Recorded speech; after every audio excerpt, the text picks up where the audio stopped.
Olá, que a paz de nosso Senhor Jesus esteja com você. Meu nome é Matheus Lohmann, eu sou aqui da comunidade de Lajeado e sou estudante da Faculdade Luterana de Teologia em São Bento do Sul. E é uma alegria poder estar novamente aqui com você, no Conectados com Deus, compartilhando esse tempo de reflexão na Palavra. Eu queria começar fazendo uma pergunta. Você teria coragem de desafiar a morte? Parece uma pergunta estranha, afinal a morte é uma das realidades mais presentes na nossa vida. Talvez o maior medo da humanidade. Todos nós já perdemos ou nós vamos perder alguém que amávamos. Todos nós conhecemos a dor da despedida. E, humanamente falando, ninguém pode vencer a morte. Há poucos dias eu participei de um show de uma banda chamada Projeto Sola.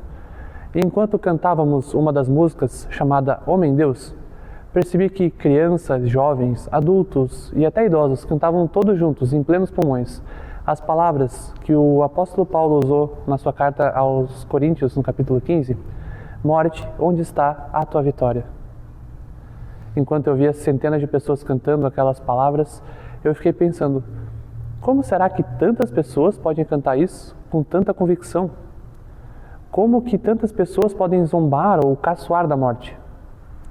E a resposta, ela está em Cristo. É interessante perceber que Paulo ele não está fingindo que a morte deixou de existir. Ele mesmo enfrentou perseguições, ele viu irmãos morrerem por causa da fé. E mais tarde, ele mesmo entregaria a própria vida por Cristo. Ele conhecia a dor da morte. E nós também conhecemos. Quando alguém que nós amamos parte, nós sentimos saudade, nós choramos, nosso coração fica apertado. O próprio Jesus chorou diante do túmulo de Lázaro. A Bíblia nunca nos mandou fingir que a morte é algo bonito ou algo que não nos causa sofrimento. Então, se a morte ainda causa tanta dor, por que nós podemos falar dessa forma? Porque Paulo lhe diz que a morte não pode mais nos ferir.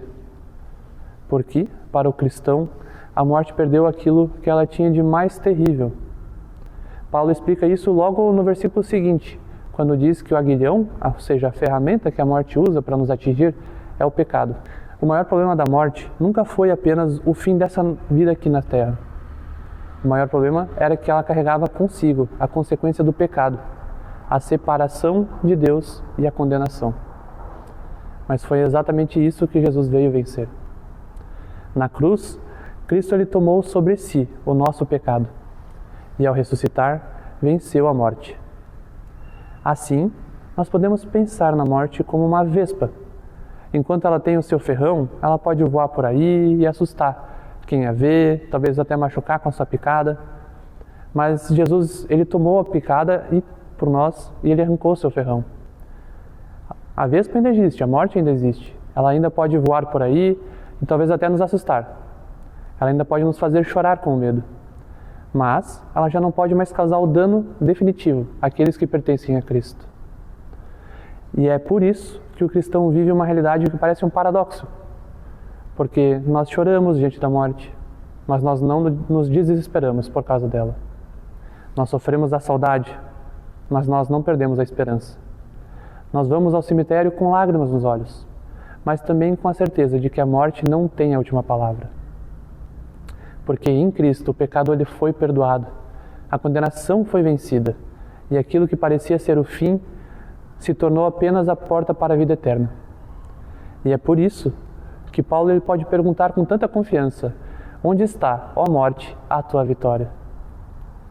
Que essa seja também a nossa esperança, não porque nós somos fortes, não porque nós não sentimos dor, mas porque pertencemos àquele que venceu o nosso último inimigo. A morte ainda nos faz chorar, mas ela já não pode nos separar de Deus. O seu ferrão foi arrancado por Cristo, e essa é a esperança que sustenta a nossa vida, hoje e para sempre. Amém.